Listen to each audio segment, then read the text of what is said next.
Meet James. He's 10 years old, sitting alone in a dimly lit kitchen at 7 p.m. on a Tuesday in 1978, eating lukewarm SpaghettiOs straight from the pan. The TV blares something about nuclear war with Russia while he glances at the emergency numbers taped to the fridge. Mom won't be home until 10. And Dad lives in a different state now. The milk carton on the table features the face of a missing kid who looks disturbingly like one of his classmates. Welcome to Childhood in Generation X, history's most resilient, forgotten middle child. It's 1975, and 7-year-old James is walking himself home from school. No helicopter parents hovering nearby, no cell phones to check in, just a house key hanging around his neck like a medal of premature adulthood. Unlike the boomers who grew up with mom perpetually at home baking cookies, or the millennials who would later be escorted everywhere like minor celebrities, James belongs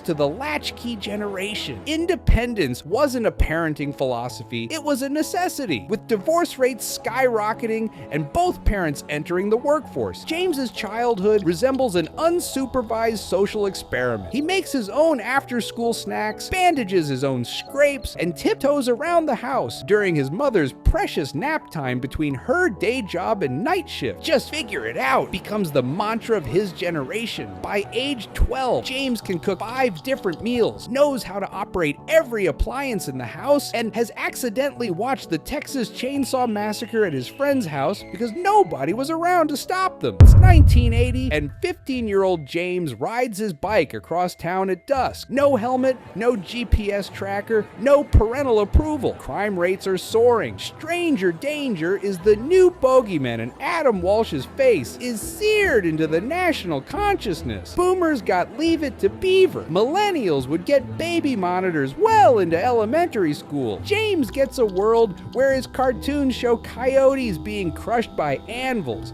The evening news starts with body counts, and be home before dark is the extent of his safety protocol. The emotional whiplash is staggering. At school, they practice diving under desks for nuclear drill. At home, he watches The Day After Alone, convinced nuclear annihilation is imminent. His nightmares have no audience. His fears have no listeners. There's no language yet for anxiety, no framework for childhood trauma. You're not depressed. You're just not trying hard enough. When James's parents finally finalize their divorce, after 3 years of kitchen table warfare, he becomes part of America's great custody experiment. Weekends at Dad's apartment, where a single dad tries to pack parenting into 48 hours. Weekdays with Mom, who's too exhausted from work to ask about homework. Family becomes less a noun and more a complex verb, something you do rather than something you have. It's 1986, and 18-year-old James is graduating high school into a recession. Reagan's America doesn't look anything like the gleaming prosperity promised to the previous generation. Just get a college degree, everyone tells him,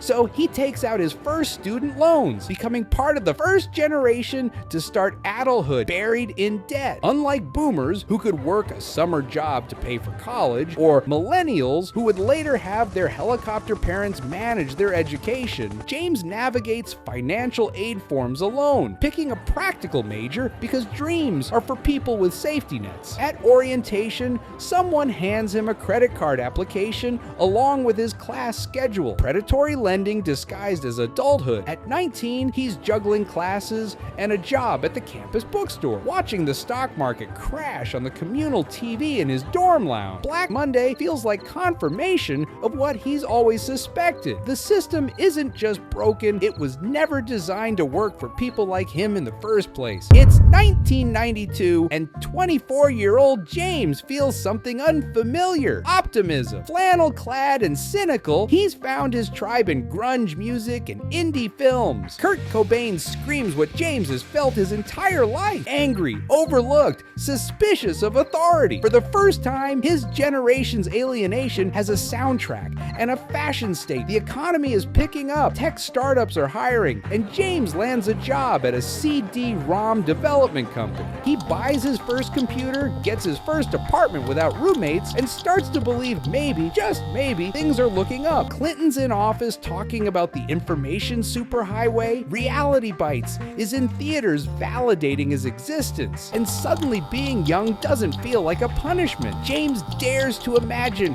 a future better than his past. The stock market is climbing, his company is growing, and he finally has health insurance. When he hears about this new thing called the internet, James senses a revolution. Unlike the boomers who view computers with suspicion, or the millennials who will be born digital, James's generation bridges the analog and digital world. He remembers life before email, but adapts to technology with the hunger of someone who's always had to teach himself everything. It's 1999, and 31-year-old James has been laid off twice already. The tech bubble is expanding, and he's riding the wave, jumping from startup to startup, accumulating stock options that might be worth something someday. He's watched Office Space 3 times, recognizing his soul-crushing cubicle existence on screen. When Peter Gibbons says human beings were not meant to sit in little cubicles staring at computer screens all day, James nearly weeps with recognition. He's finally saved enough for a down payment on a small house. Nothing fancy, but it's his. The mortgage broker tells him house prices only go up,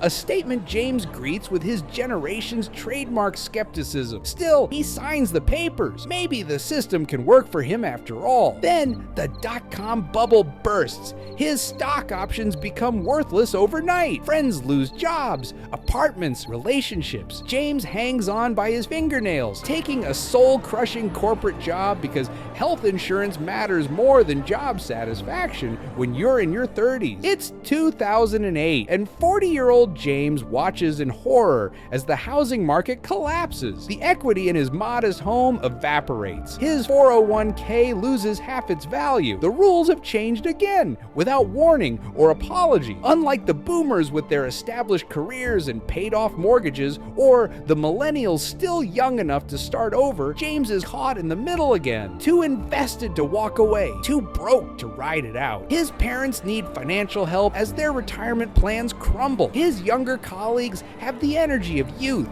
and lower salary expectations. No one writes think pieces about Generation X's struggles. No politicians court their votes with promises of relief. James and his generation do what they've always done. They adapt, survive, and keep their expectations low. It's 2025, and 57-year-old James is sandwiched between caring for his aging boomer mother and helping his millennial daughter who's moved back home. His retirement has been postponed indefinitely. His knees hurt. His industry keeps pivoting to younger demographics. In meetings, his boomer boss dismisses his ideas as too cautious, while his millennial co-workers think he's resistant to change. The reality? James has weathered more economic and social upheaval than either generation, but without the numbers to command attention or the social media presence to amplify complaints. Generation X never asked for participation trophies. They just wanted someone to notice they were still in the game, quietly keeping everything running